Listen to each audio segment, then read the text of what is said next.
that are polarizing, I think it's fair to say. We've got Naya Winota facing off against Dimir Rogues. Love them or hate them.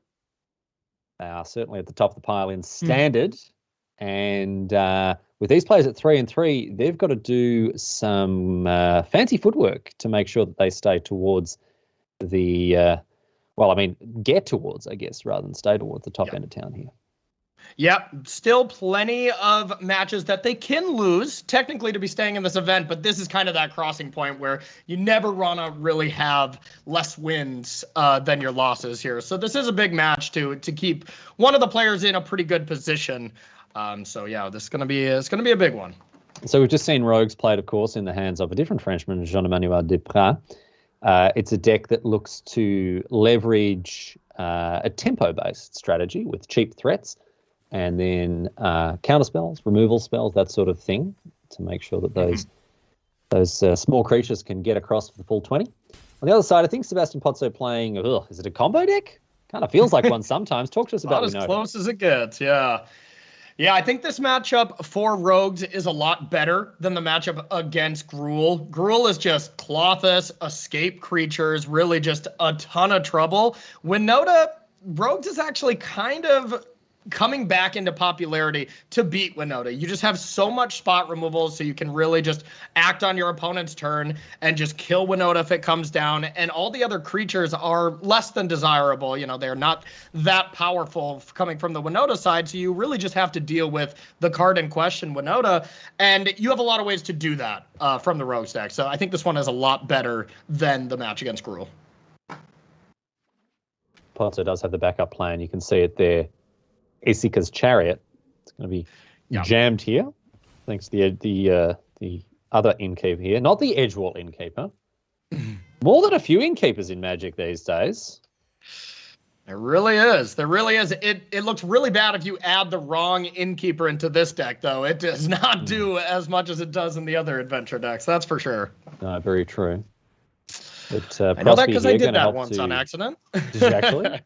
I actually did. I did not win that match, to say the least. There are 2 other innkeepers in Magic. There are 4 in total. None are the other 2 aren't as famous. Okay. In fact, I don't think I would be surprised if you'd ever put either of them in a constructed deck. Actually, do you have any idea? I couldn't name them. No. Oak Street Innkeeper. Okay. From Return to Ravnica, and Stencia Innkeeper from Eldritch Moon. Just know that off the top of my head.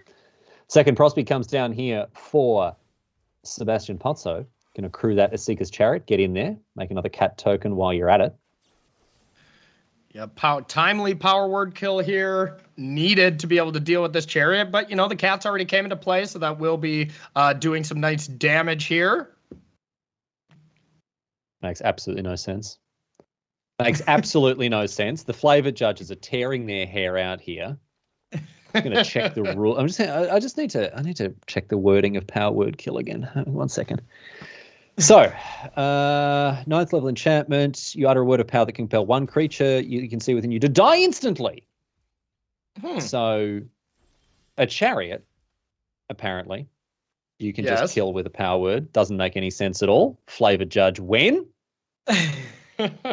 Riley's just the flavor police today.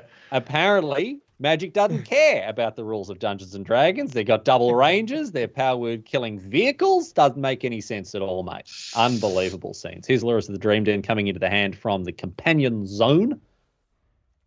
There's Théo Moutier still sitting there with a Drown in the Loch. Double Prosby and a cat here for Pozzo. Yeah, there's Winota. It doesn't seem like it's going to work straight away here. I believe we have more than 4 cards, but if we are less than that, it is going to be pretty much game over here with Winota. We saw this card just be unbelievable here earlier in the day. Oh, that is just 3. Uh-oh. So, another Prosby. Makes a treasure token. And, of course, we get a bunch of triggers. Yeah, it looks like it's showtime. And a follow-up. There is Winota, the Joiner of Forces. And this will be a Winota for 3. That's right. Yeah, with only 3 cards.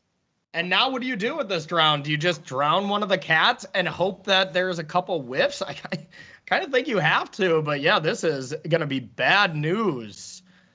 Oh, well, in they come. Let's have a look. Spin the wheel. There's a Minsk. Yep, gain a bunch of life, make a little hamsterino, a bunch more life as well. These Prospies are having a busy old night at the inn here. No kidding. Well, I had to call in extra. That's why there are three of them. Had to call in extra stuff. Okay, a whiff for the second Winota, and now a Kenrith or Paolo can come in as well. That's a huge turn here for Pozzo. Huge hits with that Winota, even after one whiff. So things looking very, very good for Pozzo here.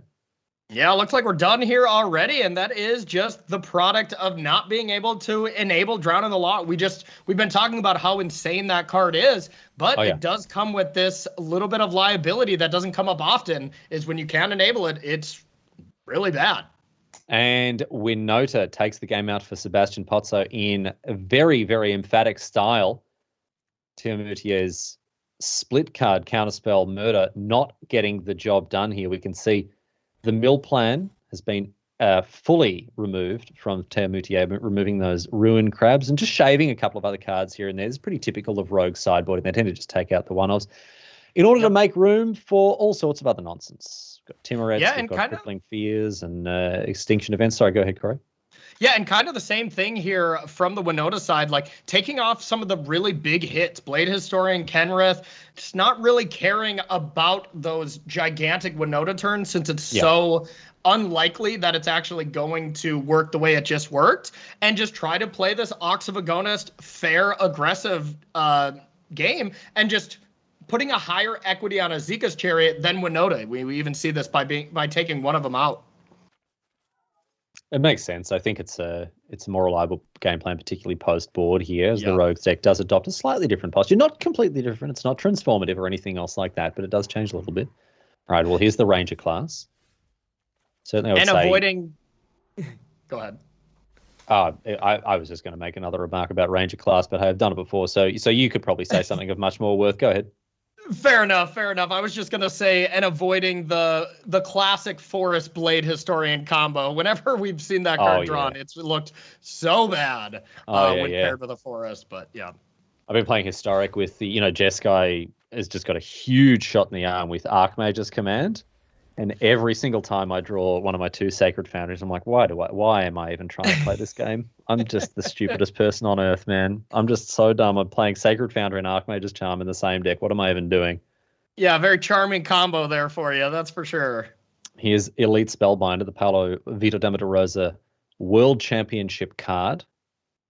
Done a lot of heavy lifting. One of the more impactful cards out of Strixhaven. Yeah, kind of the card that's been taking a lot of the credit for making these adventure decks match up against Sultai Ultimatum a lot closer, right? Like Sultai Ultimatum came to power because it was just destroying these adventure decks. But with Elite Spellbinder as a timely card that stops you from playing Emergent Ultimatum, it really put that deck back a little bit. We see a resurgence this tournament, highlighted with Javier, who's doing quite well with Sultai Ultimatum. But yeah, just a really, really strong card. I'm just really pleased with PV that this card is not only playable, but like good, actually good.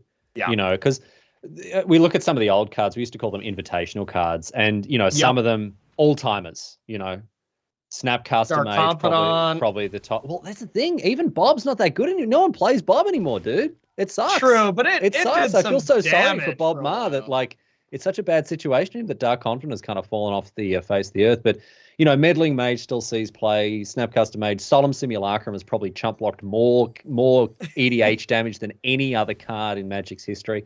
So I'm really pleased that Paolo's card is getting it done here. I hope that it sticks around. Yeah, Paolo really wanted step one, his card to just be extremely good, right? Yeah. I can imagine he wasn't too worried about the flavor, like you would be. You'd be flavor first. I don't care if my card's playable. Exactly. Just give me a good flavor card. Yeah, no, this is the thing. Like, I bet when R&D got on a call with PV, like, all right, PV, first of all, mate, congratulations on the win. He's like, yeah, good. Let's talk about the card. Like, okay, no, like, here's our vision. Like, what sort of thing do you? He's like, I don't care. I just want it to be good. Like, okay, but like, what color? No, don't care. What creature? Don't care, all right? Just make it good, right? Reprint Brainstorm and make it Paolo Storm. I don't care, man. It's got to be good. That's it. That's what he would have said. I'm glad it's good. I'd be curious how much they just had to be like, all right, no, we cannot make it a 5-1. Absolutely not. No. Paolo was like, put flash on it.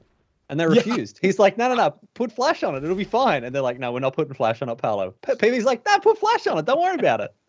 That actually happened. That's not me making that up. That actually happened. PV was telling me about it. He was like, I tried to get him to put flash on the card. They wouldn't put flash on the card.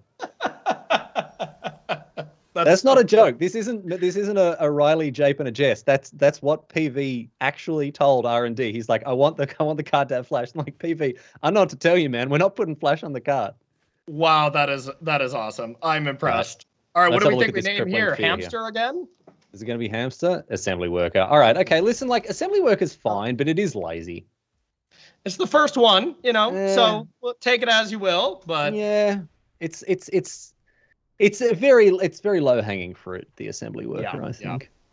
So Cloth is on this battlefield though. Like I just think, what are the ways that these rogue decks actually get out of this? This card just can't be dealt with. Like no matter what, it's going to do its thing. So I think, the way that you actually get through this is just somehow sticking Aluris and racing the damage by just gaining life through it. But man, does that feel miserable. And it just seems so tricky to deal with when you have Clothis and Ox in your deck against. And then look at this, the Hydra as well, just getting it done, playing around those counter spells. After you've winned away the removal spells, the sweepers don't do anything against the Hydra. Pozzo's just in an absolutely primo position here.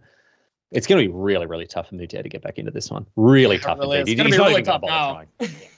Not even going to bother trying. We see Sebastián Pozzo win 2 games to 0 very comfortably over Moutier there. The Winota deck